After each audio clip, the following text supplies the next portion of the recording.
Doctor Eduardo, muy buenos días. A continuación doy mi explicación sobre la reacción del clorito de sodio con el ácido oxálico cuando se mezclan estas dos sustancias en solución acuosa. Bueno, empecemos. Sabemos perfectamente que el clorito de sodio en presencia de un agente ácido reacciona formando dióxido de cloro. Pero hay que tener en cuenta una característica, y es que el dióxido de cloro es un agente oxidante, mientras que el ácido oxálico o sus sales son agentes reductores, ¿sí? Entonces la primera situación de reacción se da en cuestiones de segundos a temperatura ambiente, en donde poco a poco se va tornando la solución con un color verde amarillento debido a la reacción de estos dos componentes que nos dan el dióxido de cloro, ¿sí?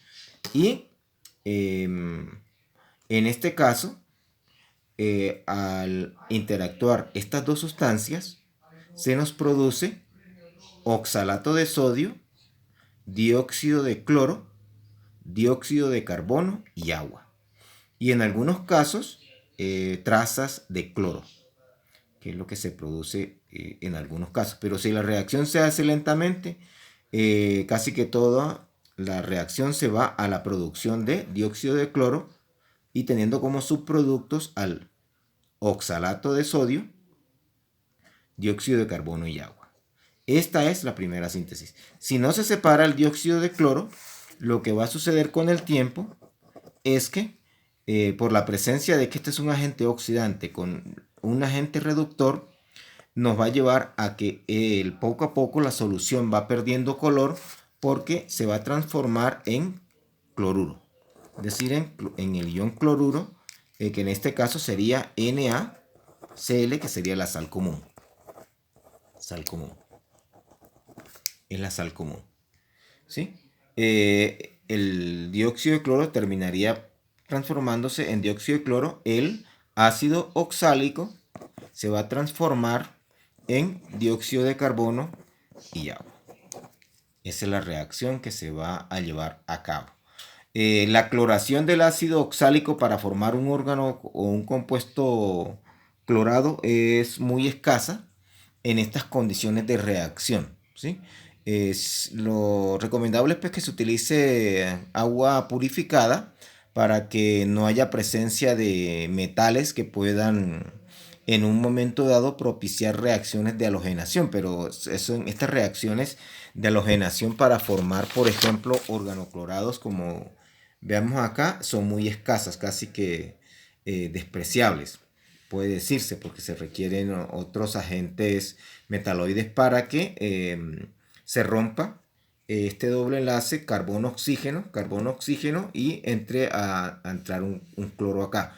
Aún formándose, en caso tal de que se forme esta sustancia, es un intermedio que por la presencia de oxígeno en el agua va a terminar oxidándose y esta reacción al final va a terminar como sal común, dióxido de carbono y agua. Es decir, que es una reacción pues segura. Justamente es una de las características que hacen diferente el dióxido de cloro del cloro, que sí tiende a formar este tipo de compuestos, pero el dióxido de cloro no forma este órgano clorado, sino que aunque se llegase a formar esta sustancia, inmediatamente se va descomponiendo a dióxido de cloro, ¿sí? Y con dióxido de carbono y agua, que serían los subproductos de reacción. ¿Cuándo se evidencia esto, que toda esta reacción se está llevando a cabo? Porque a medida que transcurre el tiempo, como tenemos dióxido de cloro y tenemos el oxalato acá, entonces la solución va perdiendo color, se va haciendo cada vez más transparente, es decir, menos intensa en el color verde amarillento característico del dióxido de cloro en el agua.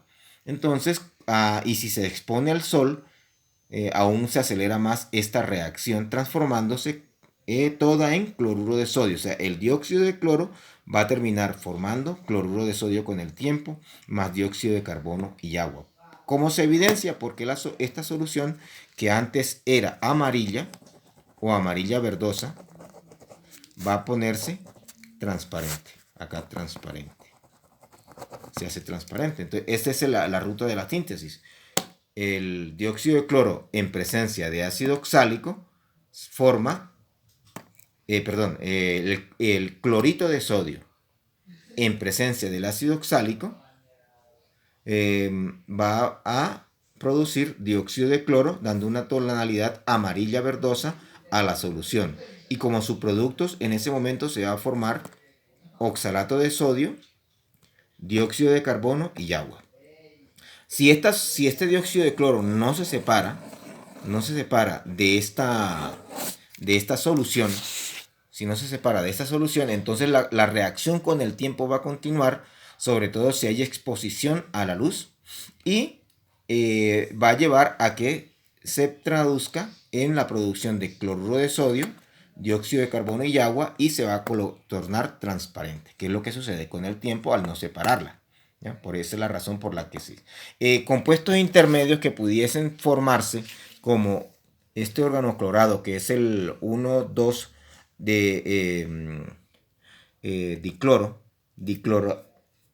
¿sí? Porque tenemos, es una sustancia formada por 2 carbonos, 2 cloros y grupos hidroxilos, que es un alcohol. Es inestable, sería una intermediaria de ruta de síntesis, un intermediario en la reacción que inmediatamente, por su carácter inestable, va a transformarse enseguida a cloruro de sodio. Es decir, la permanencia de esta solución fácilmente se va a oxidar a cloruro de sodio y va a liberar dióxido de carbono y va a liberar agua, como está acá. Es decir, que muy difícilmente se va a encontrar trazas de este compuesto en el agua, porque esta es una de las características del dióxido de cloro, de poco halogenar las sustancias orgánicas, sino hacer parte de la reacción, pero en transformarse en dióxido de cloro. Como les decía, si esto no se separa de estos otros componentes, entonces la reacción con el tiempo, porque es una reacción mucho más lenta, esta etapa de la primera reacción que tenemos acá, después de la reacción entre el clorito de sodio y el ácido oxálico, nos va a formar el dióxido de cloro, el oxalato de sodio, dióxido de carbono y agua en cuestiones de minutos, es decir, en segundos. Si es a temperatura ambiente aproximadamente de 20 grados centígrados, en 5 minutos esta reacción se lleva a cabo a plenitud, formando una solución amarilla. Esta segunda reacción es mucho más lenta y se da en lapso de, puede ser 3, 4, 5, 6 meses, en donde el dióxido de cloro, en presencia de luz solar, ¿sí? En presencia de luz principalmente, va a formar cloruro de sodio,